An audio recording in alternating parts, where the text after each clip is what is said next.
Hello, America. Welcome to our classroom, and welcome to all of you as well to our classroom. This is a paragraph from an article in Bass Player magazine, the March 2000 issue. Barney was on this morning. My son watches it, therefore I watch it. I wish a lot of bass players had tuned in. A painter was on the show, and Barney was explaining how the painter does his thing. A little girl asked Barney how she could become a painter too, and Barney told her to practice, practice, practice. Probably true of more than just painting or bass playing. And I have no idea why. This used to precede I need to move it to the folder. It used to precede an exam, not follow an exam. Especially, unfortunately, it's following an exam where a fair number of people might not be as happy as they could be with their exam score. Although there are a few people in the room that are happy with their exam score. And so, really, I suspect one of the things we're experiencing is as you move from kind of gen ed classes to business classes, they get harder. And as you move from kind of the general business classes to majors classes, they get harder again. Okay, so at least I can say that for about accounting, and I would guess that's true about all the others as well. And so there are, and so unfortunately, I don't think the university as a whole does you a favor that the gen ed classes tend to be a little on the easier side because they want you to come back. They want you to have a good time and they want you to come back. But then you get surprised a little bit when you get into certainly the majors class, kind of business school classes. And then even then you get surprised some as you move into certain majors at least, okay? And I know some of you work and some of you do some other things, but,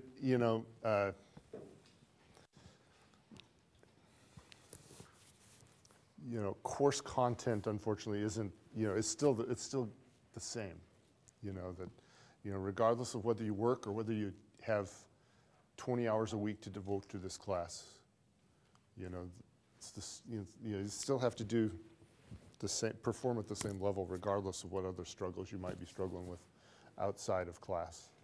And unfortunately, that's kind of the way it works. And so, for those of you who aren't as happy as you could be with your grade, just because I don't talk about them in class doesn't mean you're welcome to come and speak to me after class or some other time about exams and about your status in the class. Two, I hope that some of you have the opportunity to kind of study a little more, kind of can make the opportunity to study a little more, practice a little more, and kind of get a grade more in line with what you really are capable of doing. Okay. So what are we going to talk about today? Cost behavior. Has anybody here ever taken a history class? Raise your hand. Have you ever taken a history class? Has anybody had a good history teacher? A few of you have had a good history teacher. Some of the hands went down because not all history teachers are created alike. A good history teacher, why do they get kind of all excited about history? Why? Well, compared to my high school, I was learning a lot different things in history because they tell you the truth now and they say a lot of things that doesn't necessarily go in the history books, but they tell you what really happened. The truth is, historically though, truth is always interpreted. I mean, so even the truth is, historically it's all an interpretation. But, so they tell you stuff that's not in the history books, but then it's got to be written in a book somewhere. But what else? What other reason might a history professor be kind of excited about history? If they're interested in it. But why? History repeats itself. We can learn from history. Right? We can learn from history. And so we're talking a little bit about history today, cost behavior. why do we understand, if we try to understand the past, it can help us to potentially better predict the future. And us accountants, we're interested in that. Okay? Us accountants are interested in trying to predict the future, specifically kind of costs and revenues and those sorts of things. So the subtitle on my title sheet is, we try to understand the past so we can predict the future. We try to understand the past so we can predict the future. What page should you be on? 157, page 157 in the handy handouts.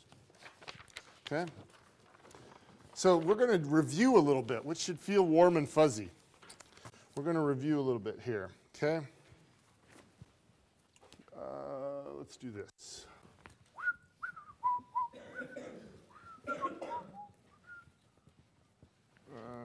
Let's do this.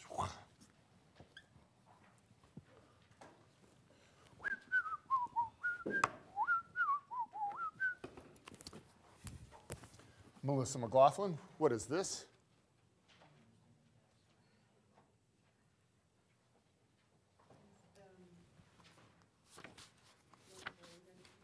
I'm sorry?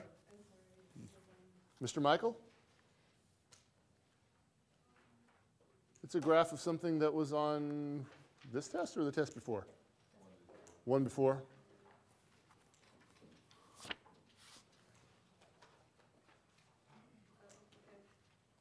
You got it? Fixed costs, but you're making one assumption, aren't you? It's in total. Okay, so that would have been a very fair question to ask. Is Dr. Fessler, is this in total or on a per unit basis? Because that answer is different. In total, that's fixed cost. So what is this, Mr. Mittelhauser? It's still in total. It's variable cost, okay? So we can put that, how do costs behave in total? Although that would have been a hint, isn't it? That the first page graphs, let's take notes. Oh, it doesn't say the same thing on yours as it does on mine. So, and then let's go per unit, huh?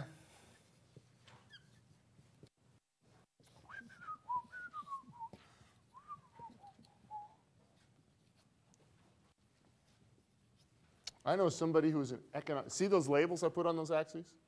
I know somebody who's an economics major at another university taking an economics class, and his professor, because the professor knew he was an economics major, failed he got an F on his final exam because he did not label the axes.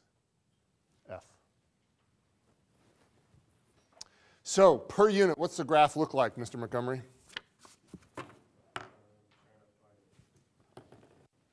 And per unit fixed, actually. We're going to keep this going down. Fixed, very